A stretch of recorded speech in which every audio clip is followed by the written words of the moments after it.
elderly. So to give a brief intro of Dr. Alka, she has her MD in internal medicine from Delhi University. She is head of the Department of Medicine, CMC Vellore. Um, she's the pioneer in starting medical education unit at CMC, and she's also a renowned faculty member with more than 40 years of experience in teaching. She received the Distinguished Teacher Award instituted by National Board of Education in 2014. She has also undergone geriatric medicine training from Newcastle on Tyne, UK, as a visiting professor in University Malaysia. She is currently semi-retired and continuing teaching online. So we are so privileged to have you, Dr. Alka. We are keen to listen to you. Over to you.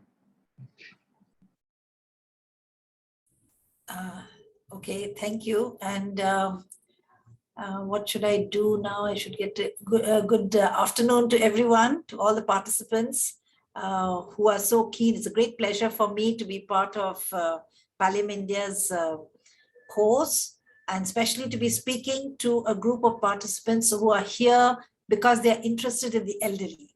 And I think this is one group of people who require all our interest, all our work, because it's a very young specialty. In India, we've always had to look after mother and child, and we still do need to look after mother and child because they are still important. But as the population is aging, we're getting more and more people who are elderly, and we really don't know enough about them and how to look after them. So I would request the host I can share the screen now. Yes, doctor, you can. Sorry, I'd like to interrupt you for a minute. I'd like to request the participants to please switch on your cameras and also put in your questions if you have any in the chat box. Yeah, please go on now.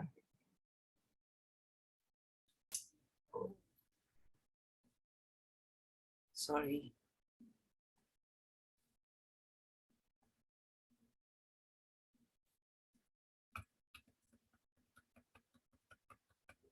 Yes.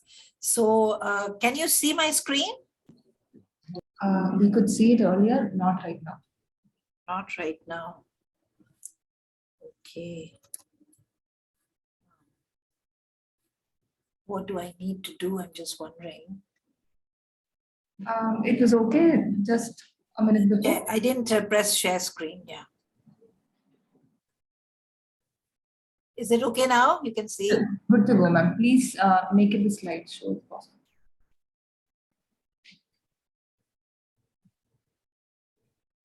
Okay. Yes, good. Okay. Right. So I am going to be speaking to you today about some of the difficulties that the elderly feel and how they, as a society, as a group of individuals, are extremely vulnerable in today's construct of society. And some of these vulnerabilities are obvious, and some of them may not be so obvious. But be that as it may, even the obvious difficult situations that elderly people are in don't always have solutions which are generic. Perhaps we can help on a one-to-one basis. We can help one particular elderly person who is in difficulty. But can we have a generic solution so that no one has to go through these difficulties and require individual help? And that would mean several policy changes. It would mean a total rethink about the way we view the elderly people. So the United Nations Charter of 1990 for elderly people said that these 5 principles are something which are those that is a right of an older person: the right to independence, the right to participation. They are not thrown on some heap. They can participate in society. They have the right for care, specifically healthcare, but all other forms of healthcare. They have the right to be self-fulfilled. It's not that they finished life. They're still part of life. Self-fulfillment. And most important, they have a right to dignity. So if we translate these things into smaller aspects, we can put down 9, just 9 out of the many. A right to life, right not to be treated in inhuman or degrading way. They have the right to liberty, the right to respect in terms of privacy, in terms of participating in family life, in home, privacy in their correspondence, the right to freedom of thinking what they want to think, their conscience, their religion practicing, not to be discriminated against, not to be treated as you are old and so this is all that you can expect. Right to peaceful enjoyment of their possessions. So often we see that their possessions are automatically considered as part of the possessions of their family, their descendants, even when they are still alive. They can continue to want to be educated no matter what their age, if they have the capacity and if they have the will, and an adequate standard of living. Now, this decade is considered by the United Nations and the WHO as the decade of active aging. And this is a little different from even health promotion. And this is a very bold concept, because we know that as age and time goes on, human beings' tissues do degenerate, and so they grow older. So what do we mean by active aging? What we mean is, it's not that we want people to live forever. Certainly not. What we want is that the lifespan that is theirs, who determines that lifespan? That's a philosophical question. It's a religious question. We cannot answer that. We do not know. Is it predetermined or is it something we can change? We do not know. We are not concerned with what we do not know yet. But we hope and we think that so long as a person is alive, they can be as healthy as possible. So one of the ways of being as healthy as possible is don't let them get sick. That's a slightly negative connotation. Why not have a more positive connotation? And that is, let them age in a, for want of a better word, in a gracious way, in a healthful way. So the aging process is going on. We cannot prevent the genes from doing what they're doing, but can we allow them to age so that they remain healthy, certainly with limitations, but they're healthy, not only in terms of their physical health, their mental health, and the spiritual health. So what do we need? We need, of course, gender and culture are two important ways by which people will age. Depends on what kind of culture you are. You can bring in financial also if you want to, but that is something that we can change. But we can't change gender. We can't change culture. So these are two important constructs within which we would like this to happen if active aging is a reality. The health and social services has to be improved. And this is where I probably come in, and perhaps many of you, I see there's a Dr. John C. James. If you're in the health department, this is something that we could do. Behavioral determinants, can we change that? Their personal aspects, physical environment, social determinants, economic, that comes as a financial. If these things are changed to the benefit of the elderly people, it will all impact on how they age in an active manner. So here I want to show you some pictures which we are all familiar with. And what do we see here? 4 elderly men. They're not in very great circumstances. It's a bit decrepit. The buildings behind them say that. They also look slightly, I would say, bored, not very happy, tolerating each other, but at least they've got each other, okay?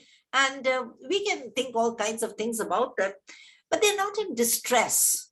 But I still wouldn't think, I don't know whether you agree, anyone wants to add a word as to what they think they are. They're relaxed. This chap has got his legs folded up and, he's not in any distress, but he's whiling away the time. But maybe they have other things to do. And then we come across this picture of a very happy, healthy, elderly person. Probably her front teeth are missing and she needs some dentures. But even in spite of that, she has a lovely young child next to her, her granddaughter. And we don't know whether this bangle shop belongs to her, but I certainly do hope that she's in charge of this bangle shop and she has aspirations. You see, and she herself is wearing bangles. To me, this is, in this socioeconomic group, a very nice aging lady. And here we have some urban pictures. Okay, those were rural and this is urban.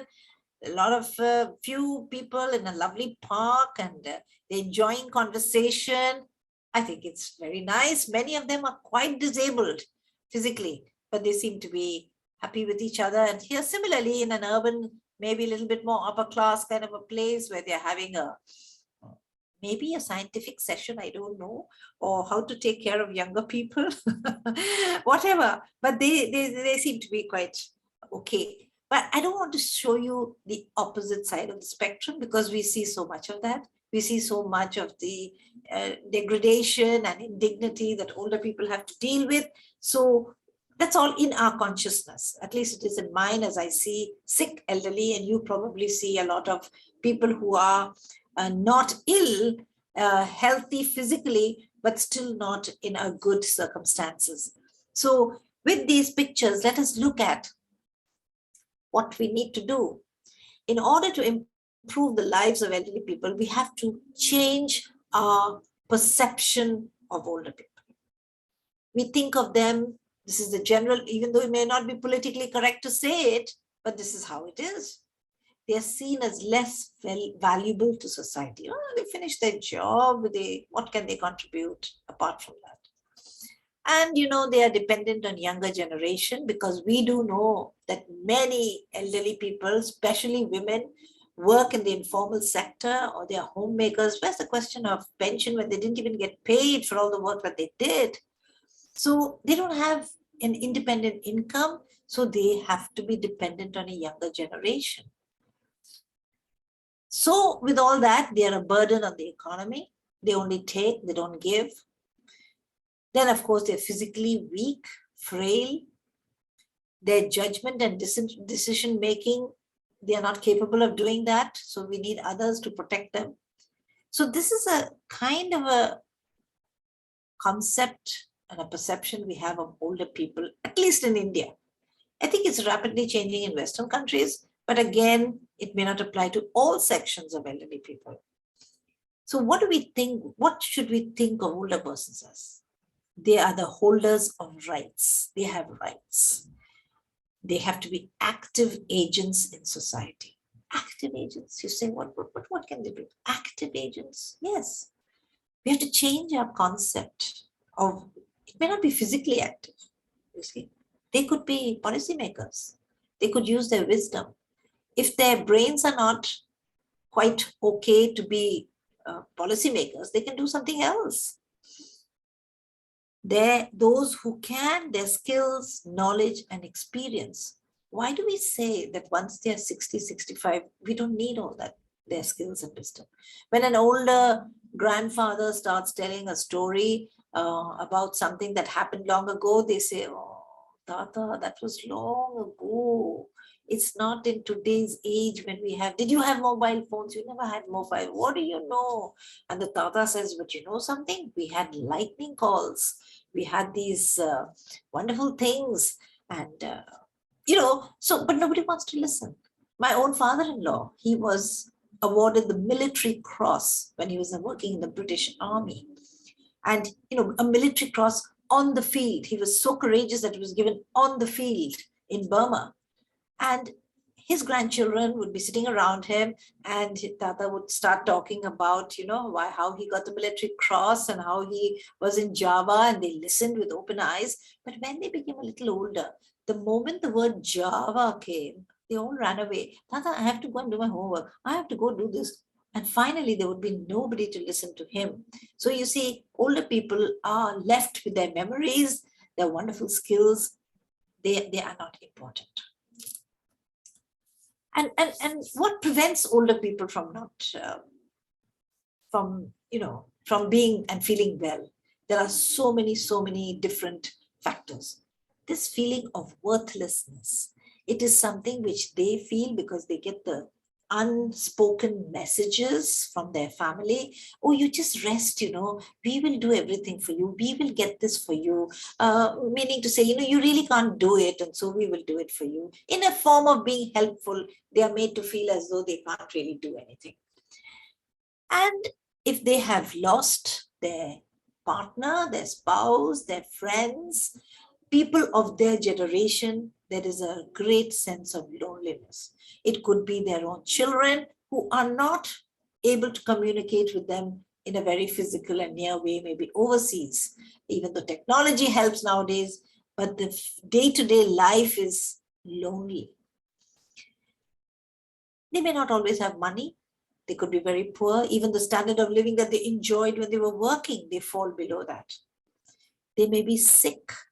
They may have pain which cannot be fully addressed, either because they can't access healthcare, or healthcare is there, but their condition is such that they don't get full relief.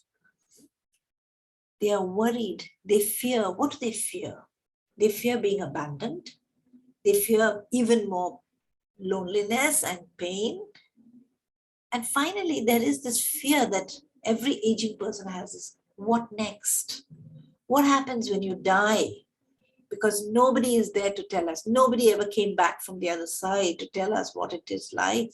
And certainly people who have a very strong religious faith and belief, they may be at a slightly better advantage in not having this fear, but that inner fear is there for everybody. And this is one abuse. I've purposely come to it at the last because this is a shameful part of being old. And if you look at the figures, they say worldwide about 10% of elderly people are abused. But I, as a physician, feel that the figure is higher. But that's my anecdotal experience. And feel why? Because there's no easy way to judge when somebody is being abused. But if your antennae as a doctor, as a social worker, are up there to see and to suspect that abuse is happening, you can go into it and you will see. It doesn't come out in the open. The older person doesn't say, my daughter is beating me. But there are cues to find that out. When you find that the carer, whoever it is, the daughter, the son, paid carer, is talking all the time, not giving the older person a time to speak. If they start to speak, I will tell, shows a kind of a dominance. If somebody says, this person is stubborn, he won't do, he won't eat, he won't bathe, it shows that that person has no idea that the older person has autonomy and needs to have their own way at times. So all these factors, they go against the whole of medical bioethics, which 4 parameters which we are taught in medicine, but may not be a complete one, is person's autonomy. Every person has a right for autonomy. It's not particularly for elder people, it's for everybody, including children, but that's slightly different for children. Every person has a right for justice, for beneficence. This is not rights, this is what we as doctors must see, that a patient has a right to, the doctor always must do things which produce good and non-malfeasance, must never do something with the idea that the patient, knowingly some harm will come. So if you look at all these things, if there's somebody has pain and disability which cannot be altered, that means you're robbing him of his autonomy. You're not giving him the beneficence that he's used to. Abuse, definitely, it's unjust. So many of these factors are against basic biomedical ethics. So let us discuss in real life situations. What does all this mean? The vulnerabilities of the elderly. what are they very, very prone? What are the bad things that they are likely to endure? And we can do that through 3 case histories. So this is a scenario from a rural community, and these are, they may not be exactly one person that I came across, but if I embody what I have seen around me and put it into one case history, it's true.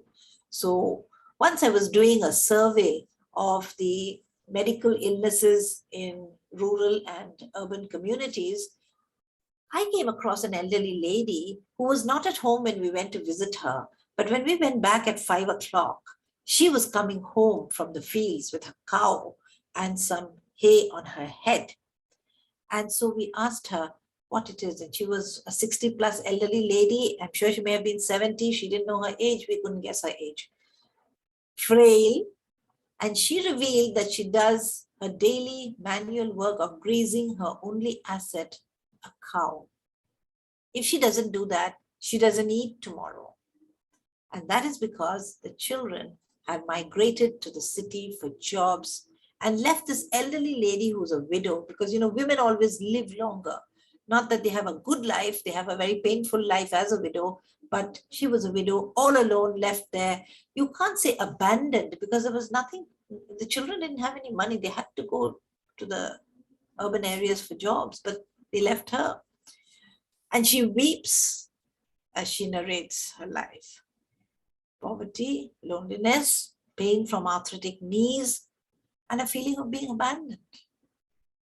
So how do we begin to help in this kind of a situation? I leave that to you, our participants, our friends. What do you think you would do in a situation like that? I was there just to collect the data. So I could listen to her with full compassion, but I knew that in 10 minutes, I would have to leave her and go away and only have this memory and a feeling of helplessness that I really couldn't do anything except to share her story, which is probably the story of millions of rural women with others. Let's shift to an urban upper class family. There are older people in all strata of society. All of them have problems, different problems, but they all boil down to the same things, few determinants. So this is of an 80-year-old couple. This is a very, very common scenario. Between them, they have diabetes, heart failure.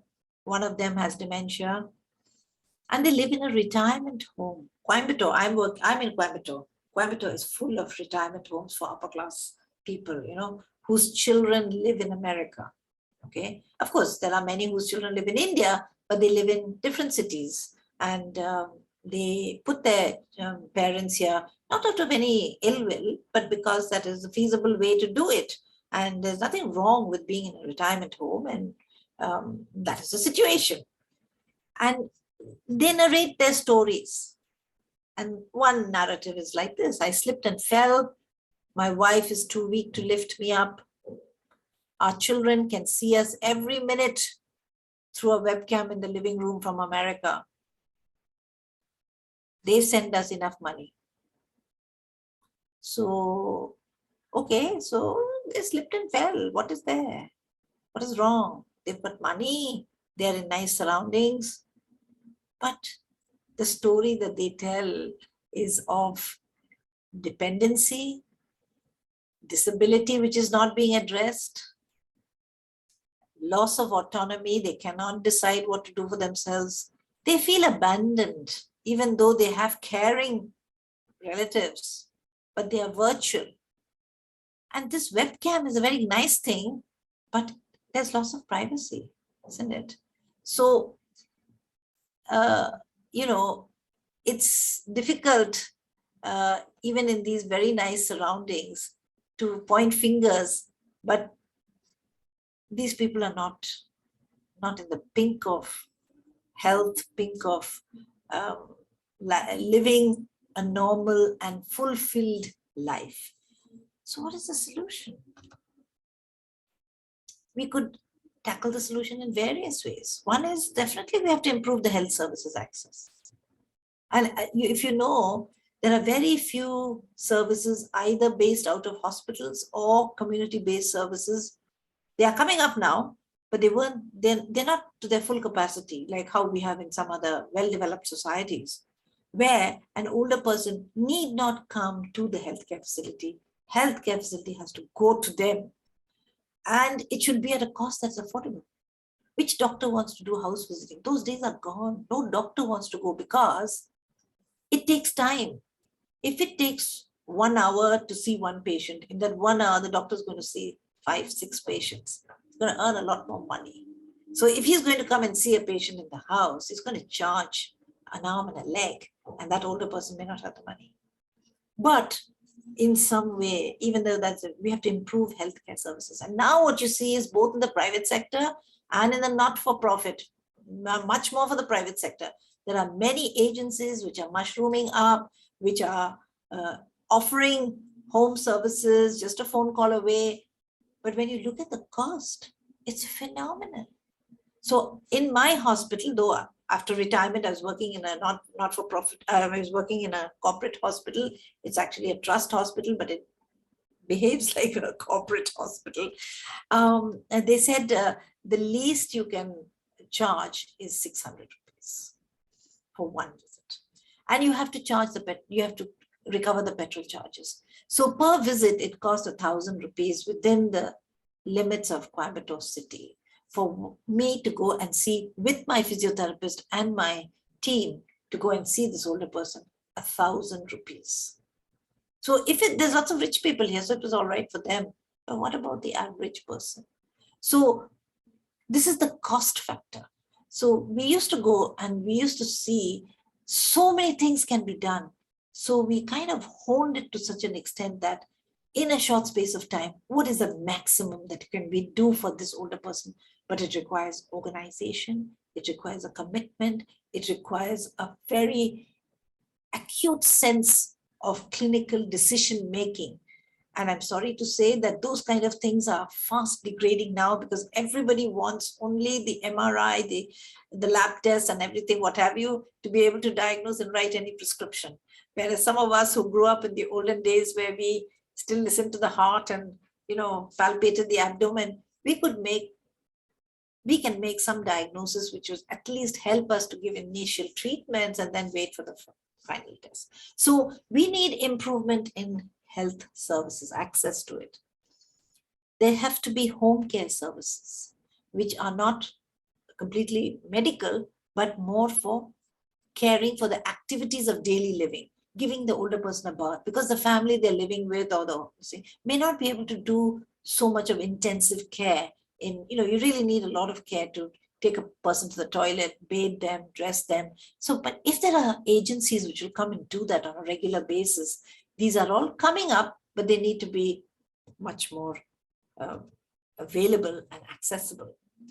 And then we have to build more long-term care homes, which offer care for the dependent elderly.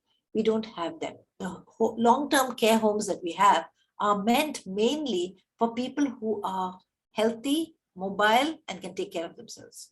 But what about people who can't take care of themselves and need to be, I hate to say this word, institutionalized, but away from their homes and all these things done for them? At this point, I do want to ask how many of you, of our participants, may have read Atul Gawande's book on being mortal. Is there anybody who's familiar with Atul Gawande?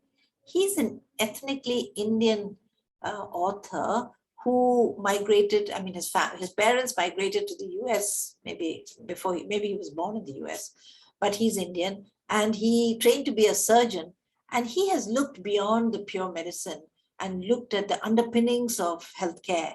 And one of the books that he's written is on being mortal, and how in the United States, they call them nursing homes, these kind of long-term care facilities where very dependent elderly people are housed, and how this form of institutionalization is actually so degrading, though it gives them the basic facilities, but it's actually because it's so regimented for elderly people. There's a lot of abuse happening there and a lot of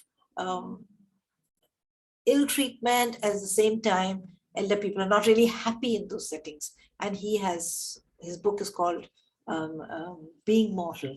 I would suggest that everyone, it's freely available everywhere. You can try to get that book and read the insight of how it is for an institutional care. But it doesn't mean, I don't believe that institutional care is bad. He also gives some examples of institutional care where they have changed their practices. They have allowed the older people to have pets. They have allowed the older people to have their own garden. So it gives a great sense of creativity and independence and something to look forward to these older people. And so we can have institutional care, long-term care, but we can make them more elder friendly. Okay, with that, let us go to the next, my final last scenario. And this is again an urban couple, but they're healthy. So they're in their 70s, they're retired high school teachers, and the gentleman has a hearing impairment. The lady has arthritic knees and she is incontinent of urine. So she frequently loses the urine, and so there is a smell. They're living with their son, grandchildren, and daughter-in-law. And the family dynamics is pleasant, it's good. And when you talk to them, they say, yeah, we are okay. We have everything that you need. Can you see? But, and what is that but? We are not able to connect with the grandchildren. They live in a different world. They're busy the whole time. They have online classes. And then when they're not having classes, they've got their phones, they've got TV, they have their games. Son and daughter-in-law, they're so busy. They both have such important jobs. And so, even though they're living in what we would all, as Indian, middle-class Indian, would consider the ideal place to live in, there's still a loophole, there's still a lacuna, something missing. So they are lonely in the middle of a crowd. Now, whose fault is that? Is it anybody's fault? It is nobody's fault and it is everybody's fault. What can we do? So they, I want to get rid of this. They have a loss of purpose. They have a loss of connectedness, peer support. So you say, why can't they have peer support? Why can't they have people around you? But then you see this elderly person's got hearing impairment. So probably that prevents them from talking to other people. They are educated and active people, and suddenly they're left without a purposeful, enjoyable life and activities. So what is the solution? What is the solution? We have to improve social connectedness. It is well known that people who are socially well connected, either through the phone or physically meeting, not necessarily members of the family, in fact, members of not their biological family, they are less open to abuse because they can tell someone in a free space. They can probably participate in mainstream life. And then the important thing is strengthen the family bonds. So the people, the family they're living with, it's hard for that family to go beyond the normal daily life. But if they have other family who can come and liven up, make a change, it's good. And we as Indians still have larger families, though it's all getting smaller, and they can go and perhaps even go and be with friends. So all that can happen only if they are healthy and if they have an ability and an interest, they're not depressed, that they want to do new things. So these are 3 case scenarios. And certainly they're not the only 3 case scenarios. There are many, many others that we can construct from, you can construct from your experience of dealing with elderly people. And then look and see, there are so many ways in which we can help. So we can help individual people, but what can we do to change life, to change policies so that individual people do not get into these problems in the first place? So the most important thing is the community. We can't expect government to do this. Government can do certain things, but community participation for elderly people, how can we improve that? One is phone-in services. Already, Pallium India has got Sukh Dukh, I think it's a Sukh Dukh services where you can phone in. They can provide affordable health, home care services, long-term care services, encourage their peer support. They can be elder-friendly parks. Many of the cities today are having parks, but are they elder-friendly? Do they have one brick up and one brick down so that they will trip and fall and go to with a fractured neck or femur? It should be such that elderly people, it is safe for them. There should be libraries, eateries, gyms, which are for them so that they can feel comfortable. The ramp will be there, everything will be looked after. For them to have active lives, what about intergenerational activities? This is something which is much talked about. So an older person connecting with younger people could even be in a kindergarten school. So the school may have, I don't know whether they have it in Delhi, schools, they have something known as a happiness class. I would think that in the happiness class, they would have 1 hour session, which is with grandparents, with tatas and parties, who can come in and storytelling session. So they can have transport, which can take them to places which are favored. And then, of course, medical and allied health services is very, very important, like physiotherapy. If a physiotherapist goes to an older person's house, it's so much more expensive. But if there was a community center for elder people where you offer a whole cafeteria of services, it can be physiotherapy services, it could be some diagnostic services, it could be occupational therapy, it could even be a nursing service with an allied health structure. It doesn't have to have a doctor there, which would raise the cost, so that people can go there and get their basic needs looked after rather than they go to big hospitals where the rush and the time spent is so much that an older person is extremely tired and lost by the time they go to a hospital. We have to improve the financial wealth of elderly people so that they do not fall into being dependent on their children. So the mandatory old age pension schemes for all is a very important thing, including informal sector, self-employed, and there is a national pension scheme, but many people are not aware of it. There's a widow's pension scheme, that is the Atal Yojana. But, I want to know all the people who are here, they have maids working for them. Are their maids having a pension scheme? Have they enrolled them into a pension scheme? So, we as employers, well-off employers, can start doing this in our own lives, and then we will see what the problems are. There is a Maintenance of Parents and Senior Citizens Act, which was, I think, enacted in 2007, if I'm not correct, in which every child, it is their duty. It has become legalized. It was part of our Indian culture, but now because it went away, people were not following it. So now it has become an act of parliament that they can be sued if they don't look after their parents and their senior citizens. There has to be subsidized meals and medicines for the elderly. Does it have to come from the government? I don't think so. I think it has to be a community-based, community-led issue. And then there have to be better banking schemes for the elderly. So there is a whole host of things that we can do. And then the peer groups. Peer groups are extremely important. As we saw there, peer groups, people feel comfortable when they are with people who are in similar situations. And in India, HelpAge India is a fantastic organization, part of an international organization. HelpAge India, I've had lots, I don't work for them, but I know the kind of work that they do, both in the health sector as well as in the informal sector of looking after elderly people. And so they have 875 senior citizens associations across India, where 5 to 6 like-minded senior citizens meet at least once a week.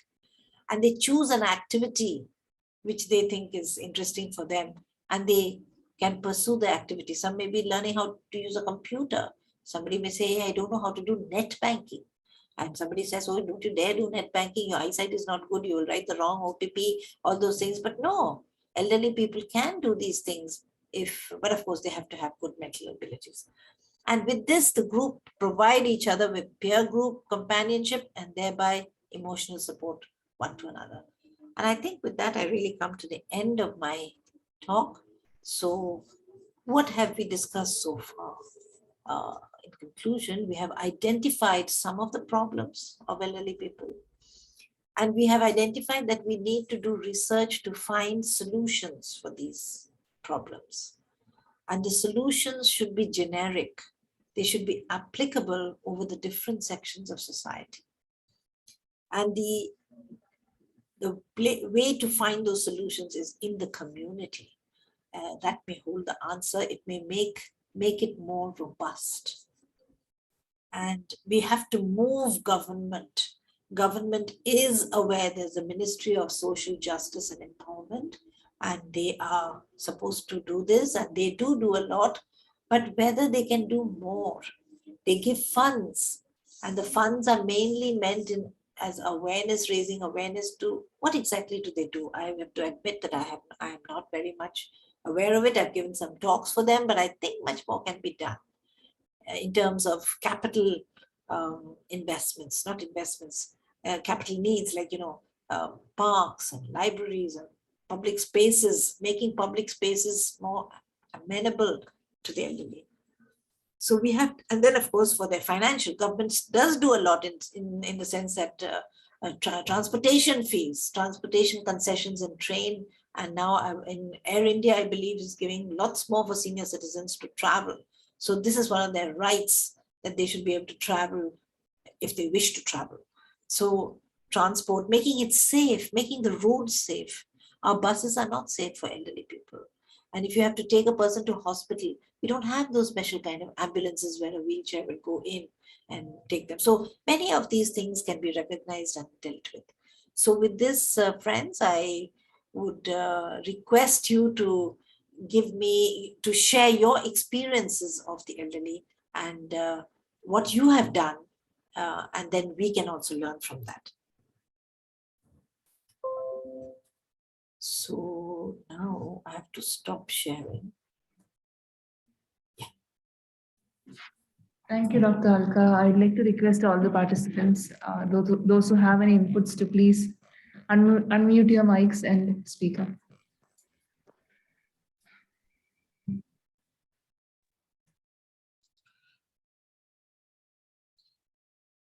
Ma'am, thank you so much for this wonderful presentation.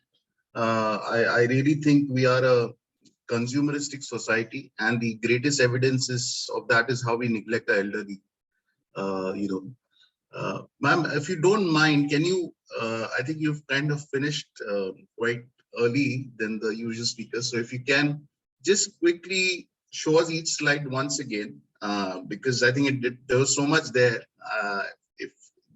And then, we could be, I felt I missed out a little bit. So if you can you're on mute, ma'am.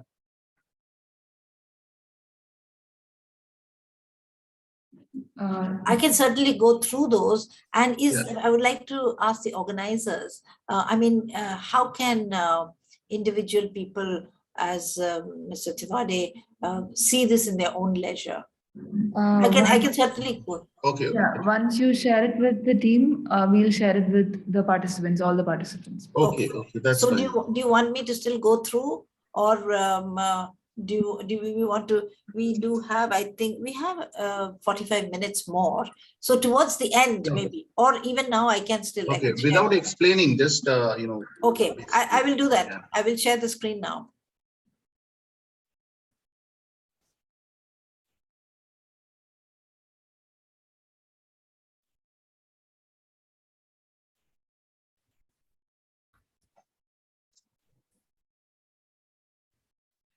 Yeah.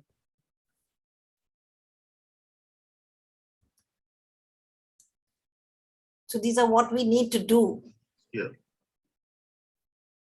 In different aspects. And these, of course, were just pictures. And this is a perception.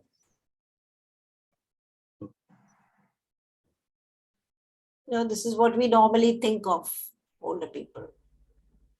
And very often it is done from a very humanistic point of view, as don't get up. You've given us tea all your life, and so let us give you tea. And let us make the tea and give it to you. And I love it because I'm sure all of you also have been an active. And for once, somebody is coming and even giving you tea, especially for women. Men always tea is brought to them.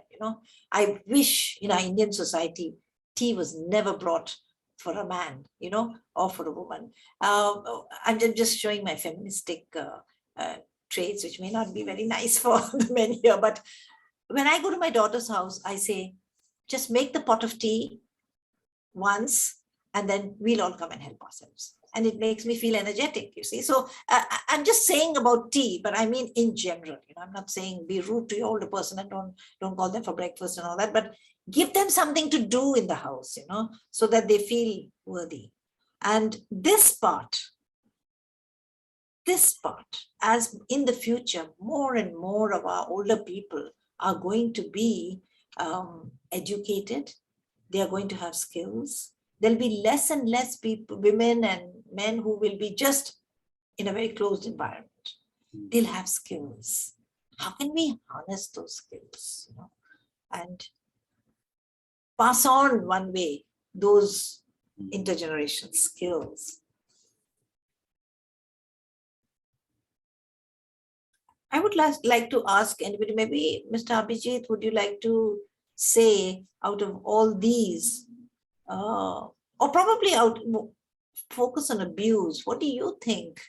Have you actually come across, or do you think this is a very, very hidden, it is an iceberg, but are you aware of any instances of abuse, or anybody for that matter?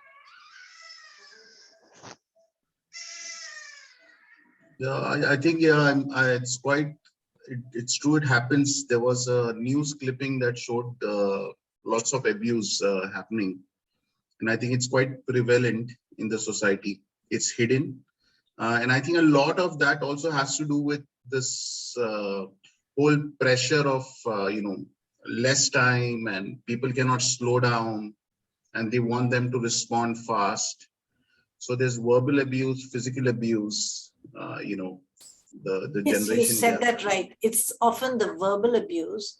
Yeah. The verbal abuse may not be, if you take out the actual words out of context, they may not sound bad, but it is the way in which it is said. Right. The tone of voice, Yes. Is sometimes quite abusive. And actually, when you study this word abuse, for elder abuse, there are many connotations. One is just, only one of them is physical and verbal, financial. You take off an older person's password. Sometimes it's given voluntarily, that's all right. But then you invest that person's money, don't tell them anything about it, even if they can understand. Just outright steal it, invest it in things which they, without even asking them. And then, of course, there is it's awful to think about it, but sexual abuse is also there. Yes. And then, of course, the psychological abuse. Yes. Psychological abuse is very, very pervasive, and it is very hidden. Nobody can speak it out. Right. As a physician, I have seen the older person sitting quietly while the carer, who appears as a, say it might be a daughter, appears as a very caring person. I'm the only person who looks after my mother. Yeah. I do this and I do that. As soon as I hear that, I know there's something wrong, because one single person cannot do everything 24 hours and still remain sane. Right. It is very tiring. So in between, when the person doesn't respond, they have given a little pinch, they have shouted, they have done all kinds of things. Yeah. I have seen paid carers. Once a patient came and a carer came, a daughter said, "Doctor, would you like to come and see this patient, my mother, because there's a funny kind of a rash on her, blue color on her cheek." And I said, "Is it on the left cheek?" And she said, "How did you know?" So I said, "I know, because for a right-handed person, when you give a slap, it is on the left cheek." And sure enough, the paid carer, and when we confronted her, she said, "Yeah, but then she doesn't eat. What can I do though? One slap, one mouthful." And you can't, It is very bad. It's all hidden. So abuse is something which we have to look into. And I then, think of course, these psychological issues. right. Certain old age homes are also centers of abuse, actually. In some of the old age homes where I stay, Navi Mumbai, Panvel, it's more about making money than actually caring about the elderly. They have just brought and put about 20, 30 people in one hall. There are no windows also. There's no cleaning properly, and some of these kids are staying, their kids are staying abroad and they're just sending a check. And I mean, it's a living hell, really. Are you talking about an upper class kind of a place? Middle. No, I think it's a middle class, I could say, but there are still surprisingly there are people staying abroad. I mean, I know of a well-to-do family who dumped their mother there and never even visited till she passed away, and that place was crawling with bed bugs also. So there are plenty of some old age homes who are just namesake there, but they are dumping grounds basically. On the other point about abuses, we can't often confront if we suspect an abuser, because that may be the only carer. And if you upset this person, there'll be nobody. So unless you're able to offer something. So often what I do is I side with the abuser and I say, it must be so hard to look after this old lady. So apart from the old lady, how do you manage? How do you manage? And they say, doctor, it's very hard, very stubborn person. Sometimes we have to do this. So that is, I use that opportunity to say, you know what? If that person is getting out of hand, you do like this, leave. Don't take for the bath if they don't want to have a bath now. Just leave them. They don't want to have bath. They're frightened. They're cold. Don't give the bath now. Then what to do? What to do then? Our whole schedule goes. That doesn't matter. It's not schedule that is important. It's the older person that is important. So you give them ways and you say, after some time, and you keep telling them, okay, now we have to go for a bath. What do you want? You want hot water? You want this thing? You want that thing? Pander to them. Make them happy. Tell them it's not a bad thing. Tell them it's good. After you do this, we're going to do this. So there's a lot of cajoling and talking to all of it, which takes a lot of strength. It takes a lot of creativity. But if we can train the trainers not to get carers, don't get exasperated.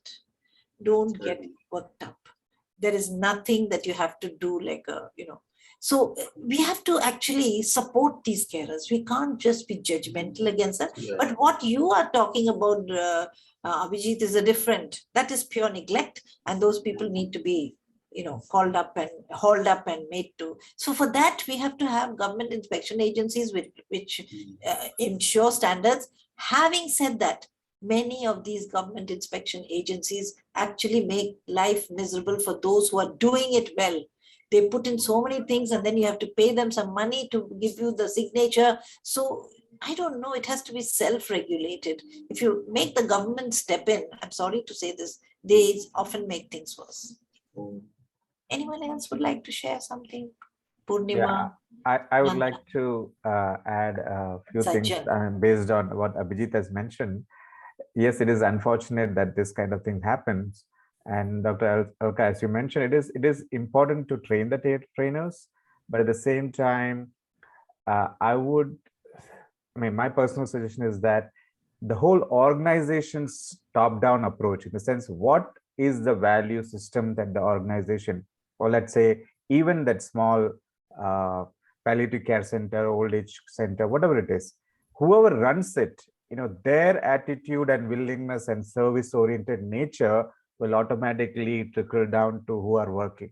If those people who have set it up is based on only for making money, then nothing works. Yes. So that monitoring part, if it happens correctly, it basically comes, or it actually goes down to what is the whole vision and mission of that small organization, whether it is big or small.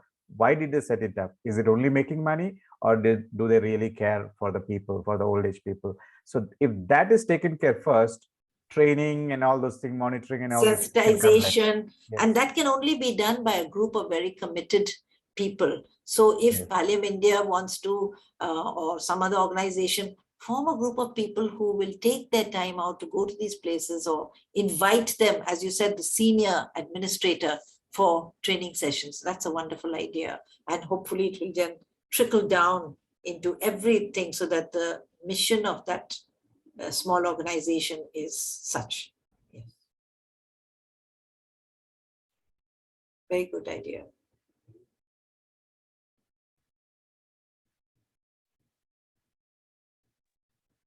How many of our participants are actually involved in looking after any community-based project? Anybody's? Are you all just individuals who are interested in elderly people, or you run an organization? Anybody can share their experience.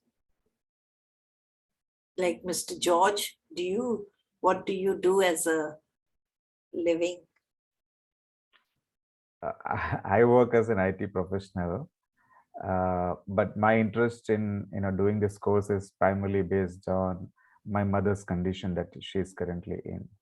And what does she So have? she is fully, she had Alzheimer's and Parkinson's and so on, but it went on to a brain seizure, and she's in Kerala.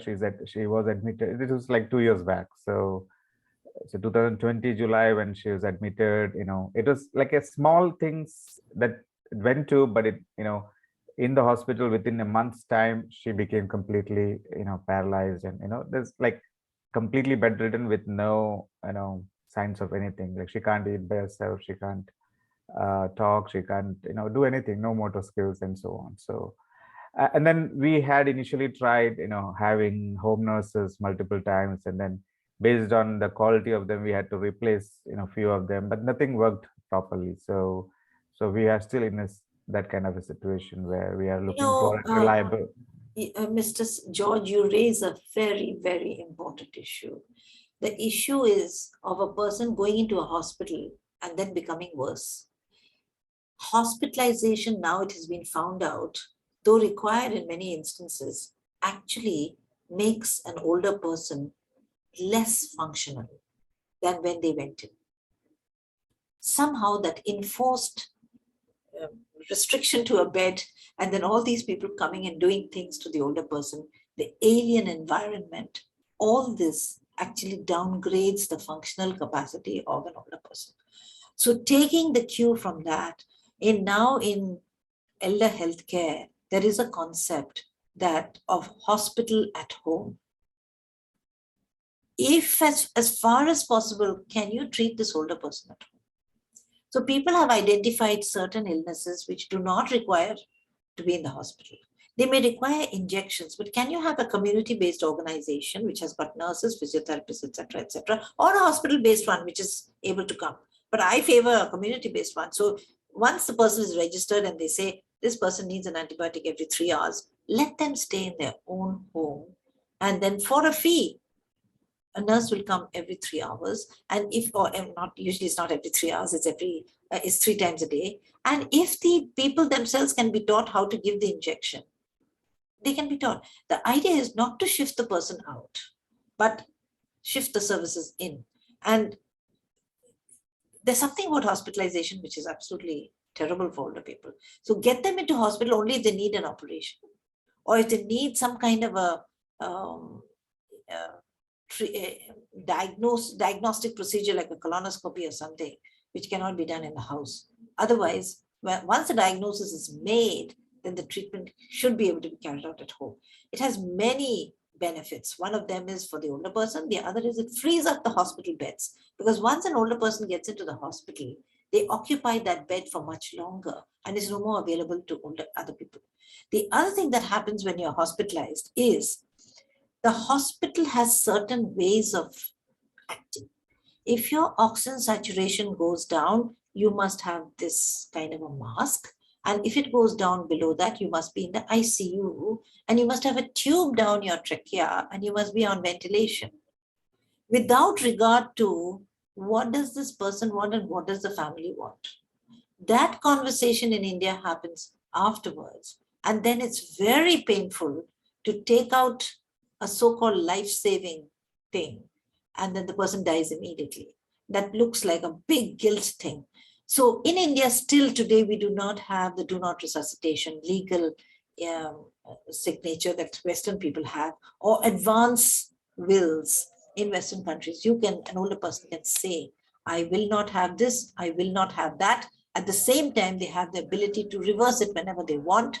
And if they're not in their minds to be able to actually say that, they can nominate a person who will be their proxy at that point. It need not be a family member who can say, yes, this person has said this to me and I have that living will. So, at least then you can be admitted in the hospital and be sure that you won't be taken through the whole gamut of things and then you die having things done to you which you didn't want or were going to be futile anyway. And I also find that this reluctance on the part of doctors who are not geriatricians, who are specially of specialists, and they tell me, Dr. Alka, how can you say that we will just stop here? I said, I can't say that. And the only way I can do it is often to shift this person out to a hospice. Hospices are usually started off for cancer patients. I had to struggle in my own hospital to get them to agree to take older people into the hospice, even if they didn't have cancer. And after a long struggle, we managed it. So once you move them out, the whole atmosphere changes. Then it is all right to die. In a hospital, it's not all right to die.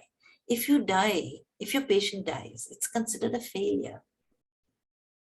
It's not a failure for an old person to die. It's a failure if the old person didn't die peacefully. You see? So once I used to do this, now I don't do clinical work anymore. I try to make my patients die at home. Say they've had a bad stroke, they're unconscious. The MRI or CT, whatever, has shown that they're never going to recover from it. I ask the family, what do you want? And if they say, no, we just want to be at home. And I said, I will handhold you through that. It requires a lot of effort because family members come and they say, why can't you admit in the hospital? At least have an IV drip. At least, a nurse will look after. So I tell these people, that's not what you want. If you can look after at home, person should not get bed sores, person should be clean, person's every need has to be taken care of. If they can't eat, let them not eat. No IV. When a person is dying, they don't want food. So, but you can't have bed sores. You can't have, the body has to be taken care of. So I have taken many people through this process, but it has been extremely draining on myself because I have to be available any hour of the day or the night to get this phone call to say, Mom's doing this, what shall I do?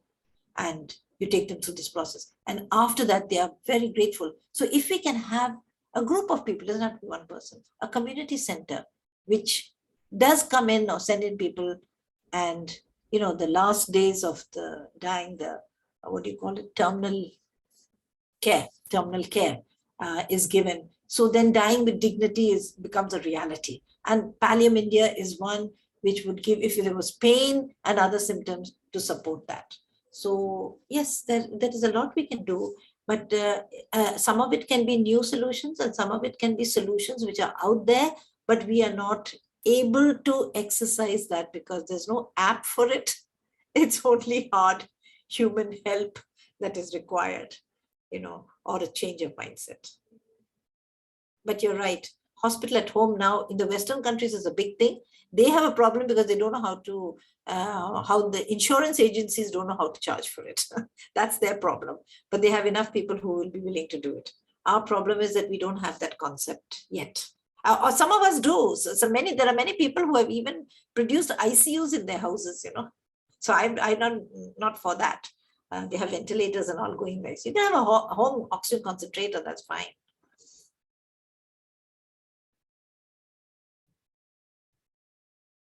Well, Mr. Sunil Kumar works with the elderly people, I think. He raised his hand, so you have something to say. Oh, I can't see that. Yes, please, Mr. Sunil, please go ahead. Yeah. Thank you for showing me. I'm not seeing the full screen. Yeah. Yeah, I'm not like on the video also. Yeah, Am now I you audible? are. Yeah. Actually, I work in Jharkhand, and we work for a watershed project, uplifting or empowering the community to enhance their livelihood and income thing. So very recently, I had been to one of our sister organization project in Bihar, and where they also do the same thing. They work on livelihood and thing. There, I identified one thing is that like usually when we go to the community, when we develop community-based organizations like the farmers group or any sort of women empowerment or men empowerment concepts, we usually tend to take the males only. And we regret and we deny the fact that the women are less power things and all. But there I was able to see a different scenario. There I visited one of the VDC members and farmer groups. They were all women, and the reason behind is that because the men migrate throughout the year, how can the project carry on its activities further? So that was one learning for me. And the other thing is like in that area only, in another village, I saw vegetable production farmers group, which started in 2009 and still on the go. And this year, while I was interacting with them, and they shared that, sir, 5 of the other women have taken interest to join us thing. So what I mean to say is that since you also shared that we need to go to the community with different perspective. We need to study the community. We need to do the need assessment there.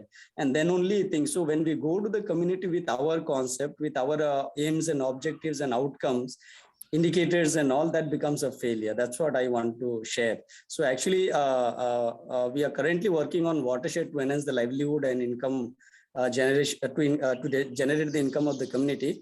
But hopefully, the purpose of taking these classes is to start a palliative care center in our unit also in Jharkhand.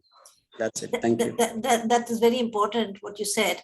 I just want to ask you, you said lots of women are interested in this vegetable thing. Women, only women. Okay. Why not? Oh, this project is meant only for women. No, it is meant for everybody, the whole community.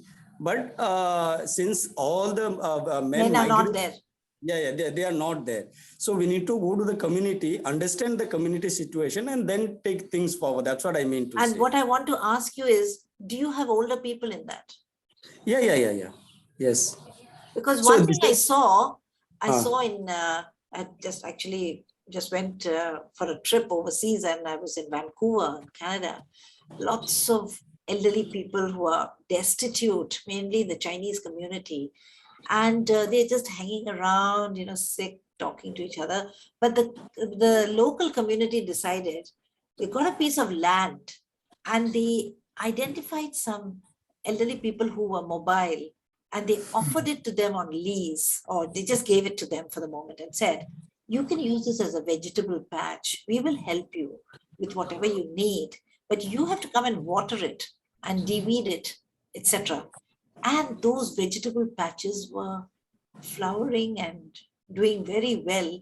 And I guess these elderly people, and it was written there, Elder Care Project, I couldn't find out more about it, but obviously some older people were spending 3 or 4 hours in that and getting a lot of enjoyment and maybe some remuneration also. So something which will occupy older people.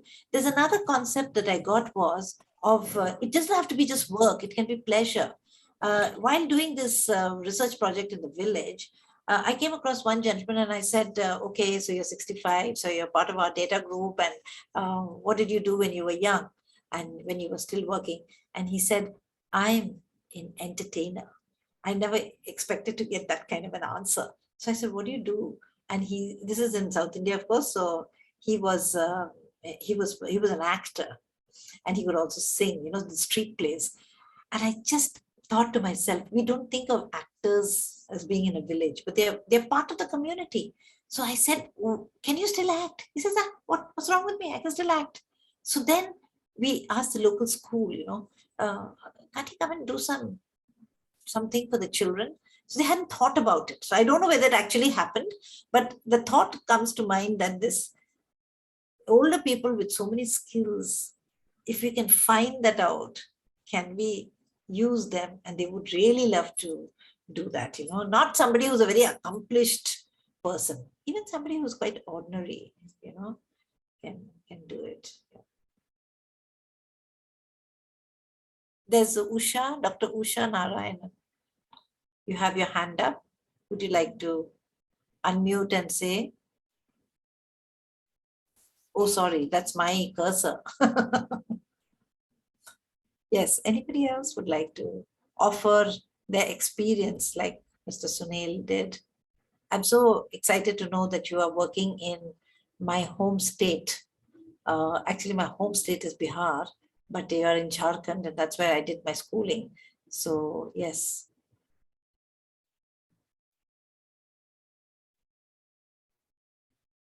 Purnima has been listening very carefully. And you have your video on, so it's nice to see you. And do tell us something about what you do and your connection in this. Yeah, good evening, ma'am. So I work for Coimbatore Cancer Foundation. So down south. You're in Coimbatore. CCF. Yes. Oh, with Dr. CCF. Balaji. Yes, he's my classmate in medical college. Okay. Oh, that's wonderful, ma'am. So forgive me if you hear a lot of noise because I'm in a hospital. So we work for PSG Hospital, and it has a palliative care, which is called Shantam. So we also run a hospice care. So this session was very interesting for me. So because we are dealing with many older generation people here, and we work with not only with cancer patients, but also older people who are suffering from stroke and Parkinson's. So I have a couple of patients who I am visiting right now, and their family is actually unable to take care of the eldest in the family. He's around 95, and he suddenly got a stroke one night, and his whole mobilization, everything, his whole life is hindered now. Yeah. He cannot talk, and now he's able to actually wink, and he's opening his eyes, and there's a lot of improvement. So there's a lot of support needed for his activities of daily living. Yes, yes. So they had a difficulty to take care of him back home because they thought it's not going to work, and they thought he's already in his end of life. But you know how it is with stroke patients. They don't have an end of life immediately. It prolongs for a very long time.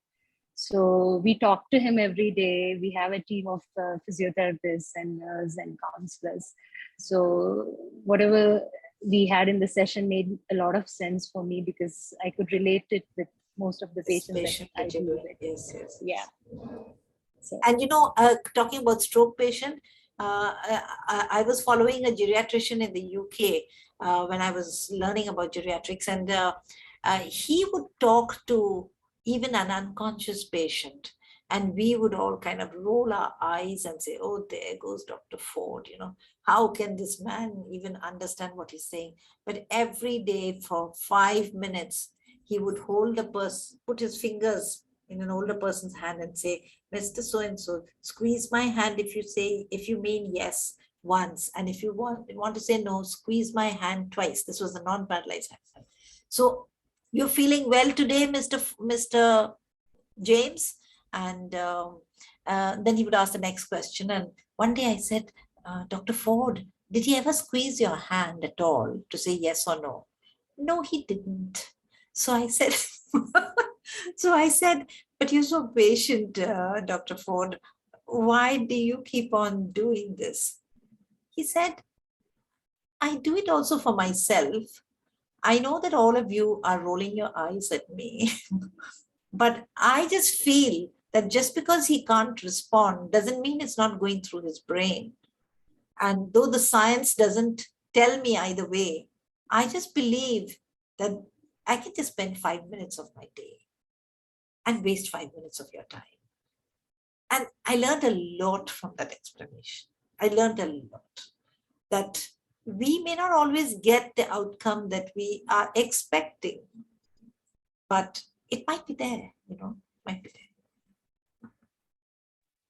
Thank you for sharing that. That's actually motivating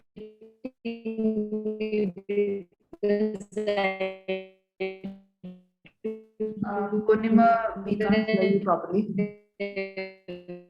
I think Purnima's connection is not too good. Yeah. Every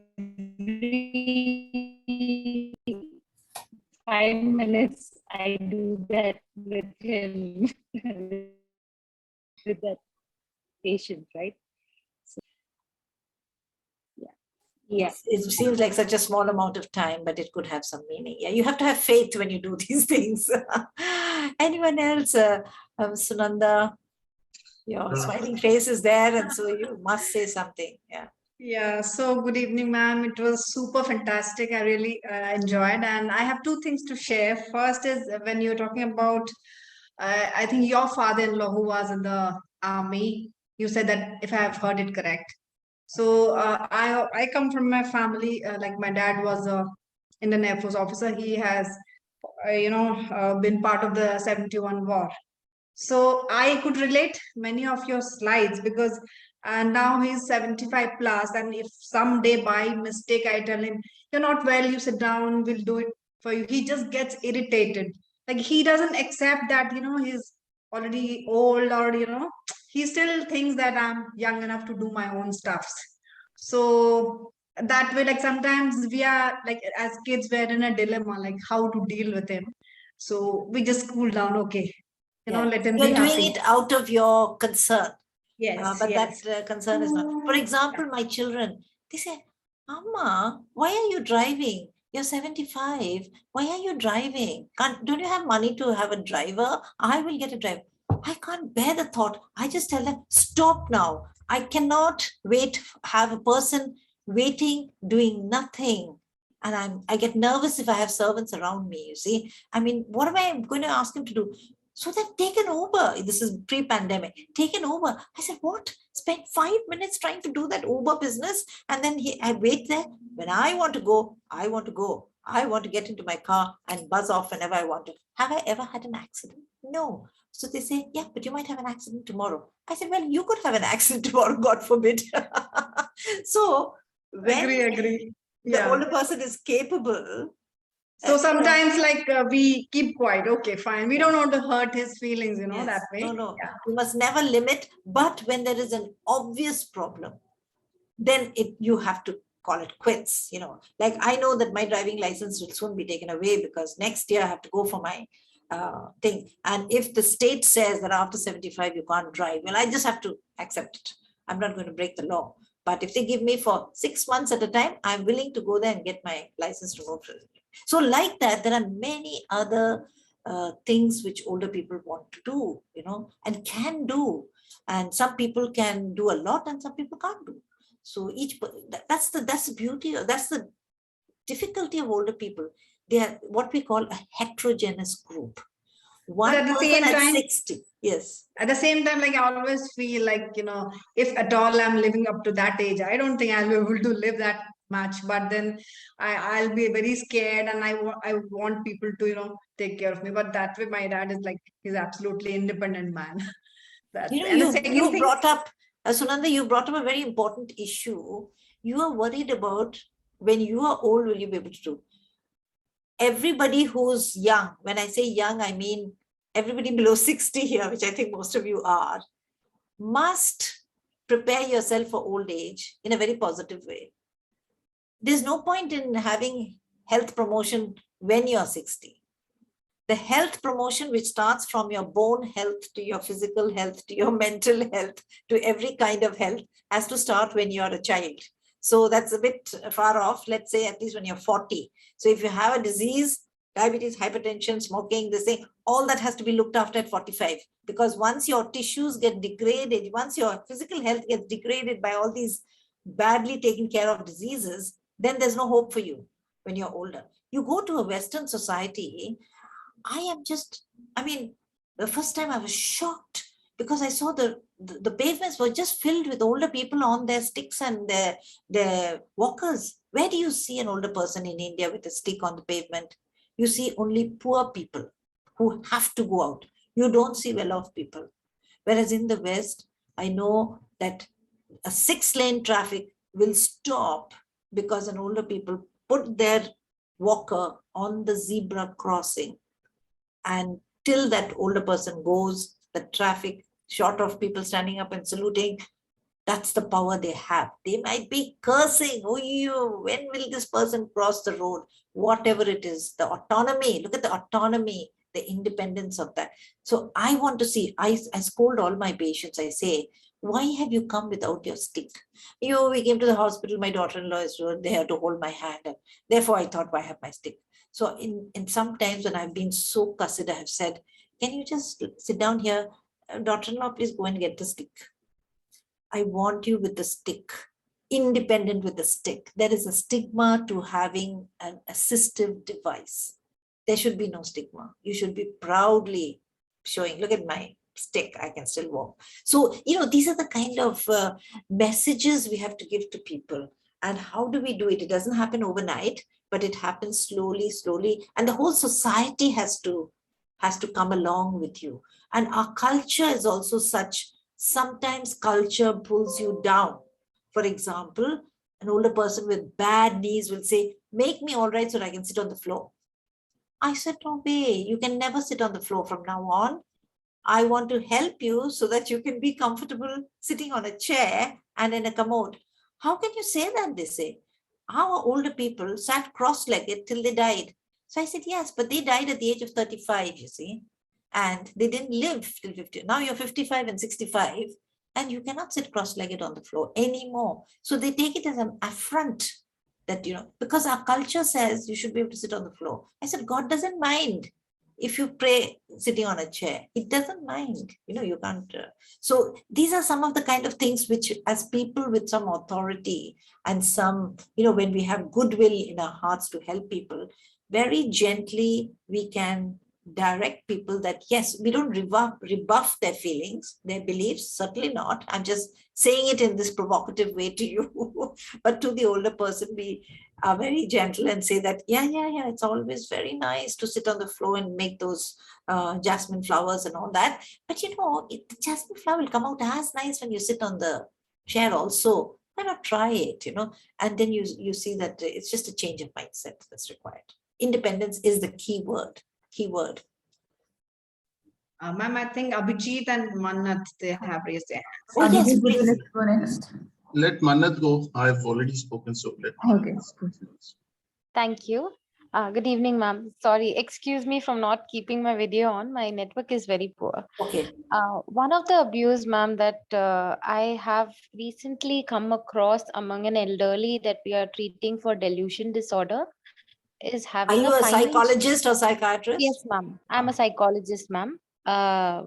She's an elderly, some 70-year-old female, ma'am. She's a widow and she has 4 children. So the recent thing that was discussed with me was about the financial abuse.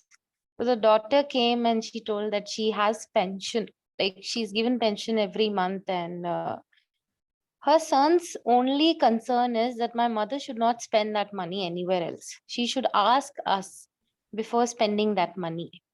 And already when a person has delusion, if you monitor them, when you keep check on them, it is just going to aggregate, like Sure. it's just going to increase the symptom day in, day night. So I was thinking in the context of any elderly who gets pension, there are chances of getting their checkbook fraud. Like people can, like for example, I was told that she's using GPay.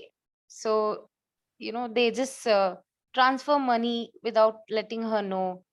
And they take like some So 2,000, they know her 3,000. password and everything. Probably they know have her set it up. Yeah. So, and at the end That's of financial the day, abuse. That's she's outright absolutely financial unaware. abuse. Yeah, she's absolutely unaware, not in touch with the recent technology. So I think this is one of the areas which mostly people are not aware of, or we don't talk much about, because once they have crossed certain age and even their financial needs, if they have right to spend money the way they want, or do we monitor their spendings? If they want to donate in the charity, or they want to help a friend or a group, They have the right to do I that. think the entire family is takes decision. I mean, be wrong, but this is something that I've it's come very, very across. common. What you are saying is very common, and it is our duty. If the person has got dementia, that's a different matter. You see, then you have to utilize that thing, but we have to leave it to the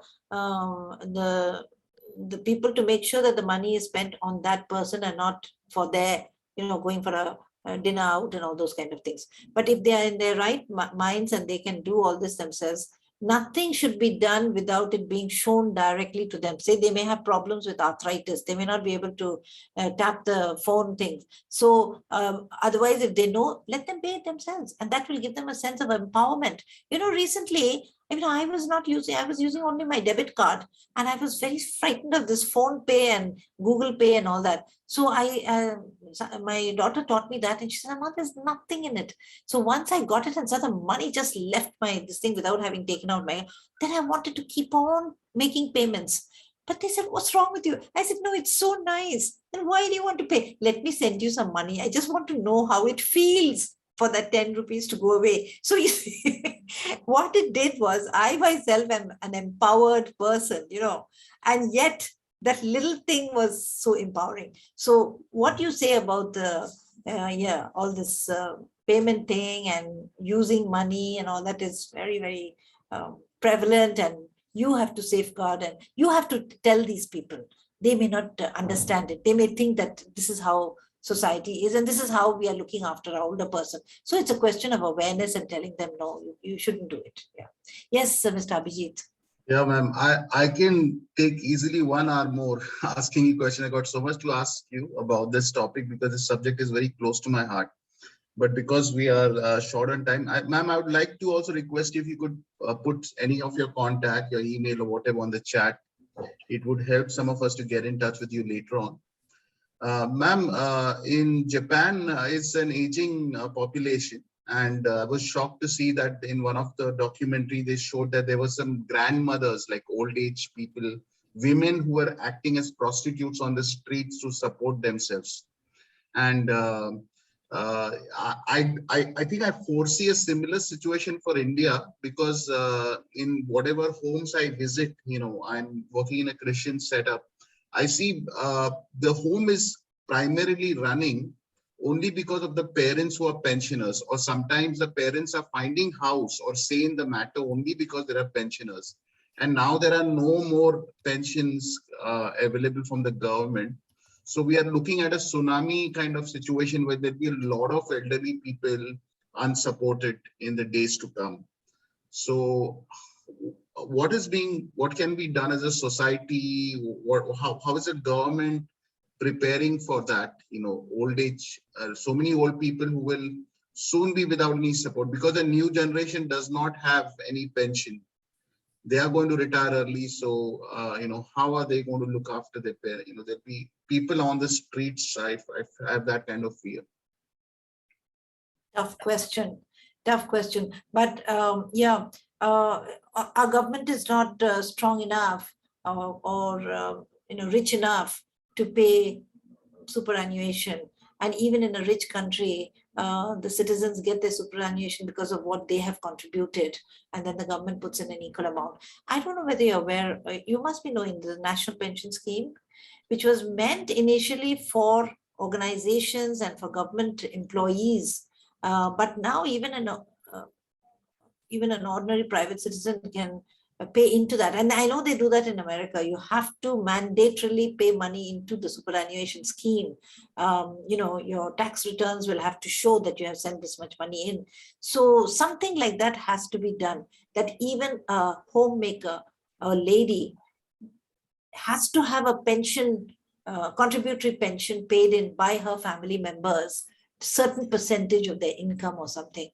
That is the only way, so that it has to be safeguarded so that only they can operate it, and not the way that we were told earlier. It only can be savings from the person, but it will take a long time. Yeah. In terms of infrastructure, we look at roads and bridges, but even old age homes are part of the infrastructure of any society, and they are very less compared to where I am in Bombay.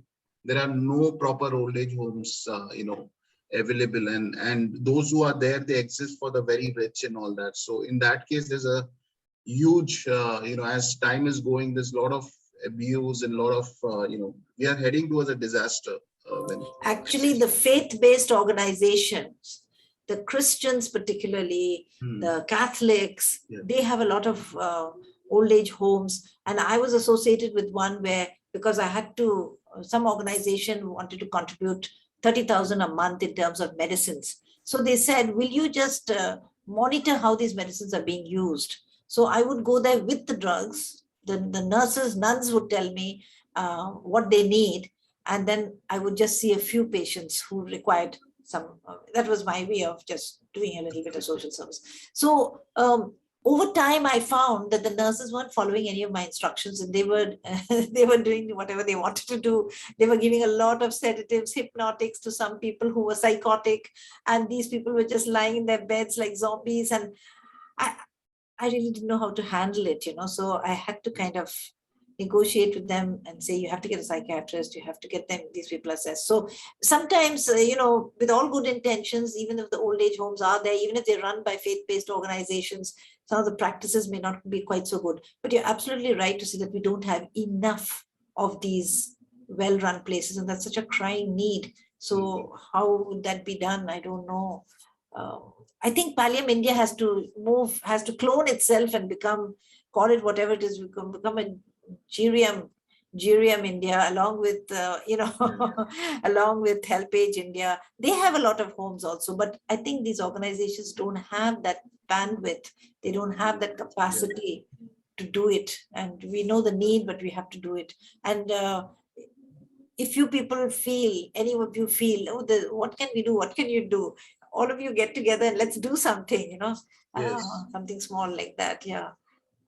So Abhijit, if you start off, just get in touch with me, and what you think I can do in terms of either little donation or advice, I'd be very happy to do that. Yeah. Thank you, ma'am. So I put my email out there as you require. I'll be very happy to get anything, and I'm quite good with my email. I do reply fairly frequently. I mean, look at it.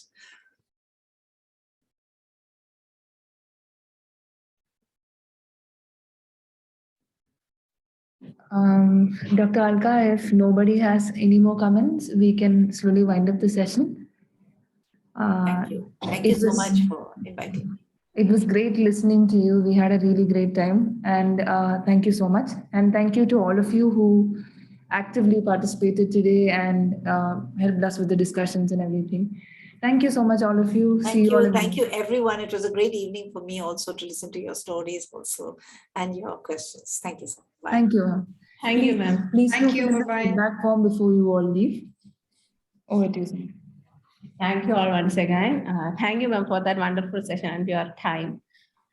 It was very, very wonderful, really. Thank you all. We'll see you on the next session. Bye. Thank you so much. Thanks.